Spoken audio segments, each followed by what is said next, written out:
In this video, traders, we're going to look at an expansion trading strategy, the full rules to the setup. Stay tuned.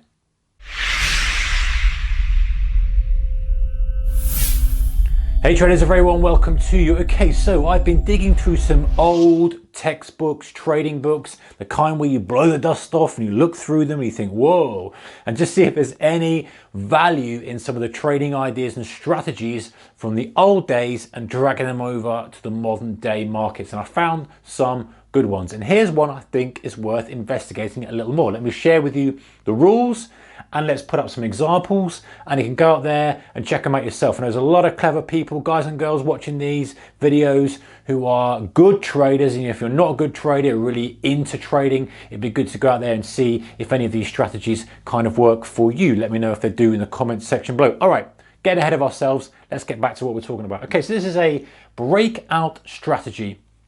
In other words, momentum, looking for a breakout, looking for continuation of that momentum to highs. I'm going to talk about the long side in this video, obviously flip it, everything what I'm saying, reverse for the short side. And I can't see any reason why it wouldn't work on the short side. It may even work better because of the fear that is often in place with the short side. All right, so breakout strategy. You can use this in any market. This comes from a textbook that was talking a lot more about stocks, but I think you can use this in any kind of market condition. I understand really probably why it's better for stocks, because often you'll get that catalyst, you get a lot more supply demand shift, generally speaking, in individual stocks. However, you're going to get it from time to time in Forex, you're going to get it from time to time in indices, you're going to get it from time to time in commodities. It just depends what is going on, but you need to see this. We'll go through the rules in a second, but you need to see good shift in supply demand. Right, and it's on a daily time frame. So this is a swing trading strategy, not for day traders, for swing traders only.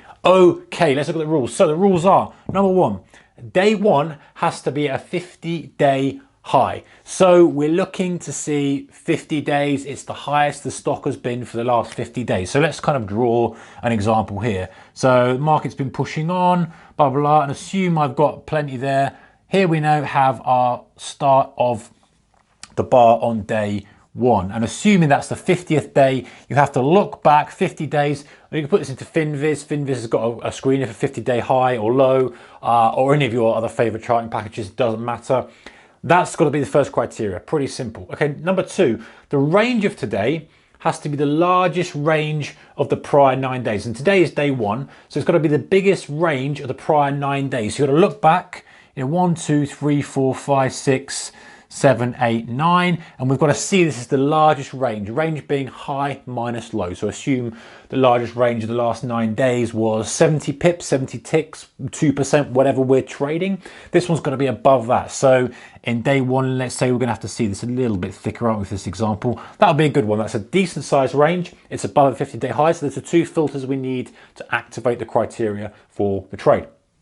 Number three, on the second day, so once we've had that, we've had a big range and we're at a new 50-day high. What we do now on the day after that kind of filter day is we go long at the high plus 10 ticks. Now, I've added this 10 ticks and I think you can adjust it slightly depending on the range and volatility. That's a bit arbitrary. Maybe you could use a quarter of the prior day's range, something like that, so that you're adjusting for volatility. But I've just used 10 ticks because I just really want to sort of give the example, hey, you want to get in at the high plus a decent bit. So day two comes along and it starts to break out. You're going to be long here. There's your long entry there, just above that high. So you get a little bit more room, so it's not just faking out and just tickling above.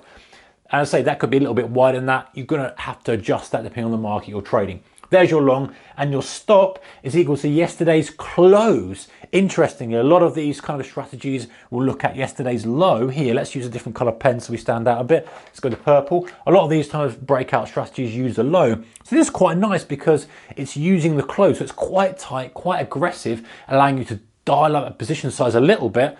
Obviously, we need to kind of do some testing on this, some forward testing and back testing. Those of you guys like to do back testing. So, for example, if we have closed here on the bar, then our stop is going to be the close, that level, minus 25 ticks. Now, I've kind of estimated that stop level, and I think really you want it maybe half of the prior day. You want it, basically you want it twice or 3 times as much as you're using for your entry plus. So you take that away. So 25 ticks, 30 ticks if you're using 10 ticks. If you're using 20 ticks, maybe you want to use 60 ticks, pips, whatever, that kind of thing. So there's your close. So your stop is going to be here. So it's quite nice. It's quite tight. It's reasonably good. And the theory is that, hey, because this is a brand new 50-day high, because you've got a decent range as well. So it's basically saying, hey, there's a supply-demand imbalance. We're at new highs and we have a good range. I would add in here, which wasn't in the rules, but I would add, hey, it's got to close above that 50-day high, and that probably is what it meant. I don't think it said it in the textbook, but let's go with the close above because I would not want to see that go above and then close below. That would be a reversal sign in my eyes. So close above 50-day high.